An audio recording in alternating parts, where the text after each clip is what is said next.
There are some cool ways to use LLCs in the process of doing real estate. Use an LLC when you make an offer. How? You sign your name, member ABC LLC. Why?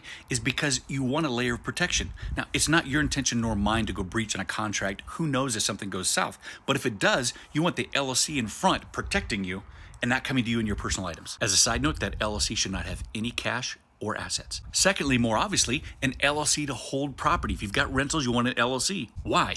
God forbid, let's say a renter falls, cracks their head open, and they decide to sue, and they say, hey, the step was faulty or the guardrail fell. Then they go after the owner. You want the owner not to be your name now, but the LLC. Also, you can protect the equity that you have in that property. Somebody trips and falls, presents a lawsuit. They can't come after you personally, they can go after the LLC. What's in that?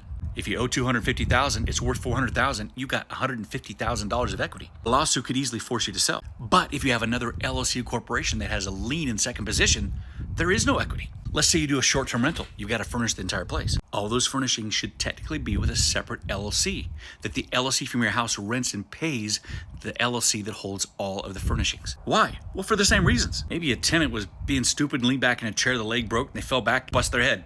Why have everyone busting their heads? I don't know. Sorry. And so they say, hey, it's a faulty chair. We're going to sue the landlord because it's his furnishings. Oh, it's not the landlord, it's an LLC. We're going to sue the LLC. Ultimately, what happens is they sue the LLC that rented the furnishings. So there are tons of ways to involve that. When you have multiple rentals, you'll actually have a C corporation be the managing entity of all those rentals.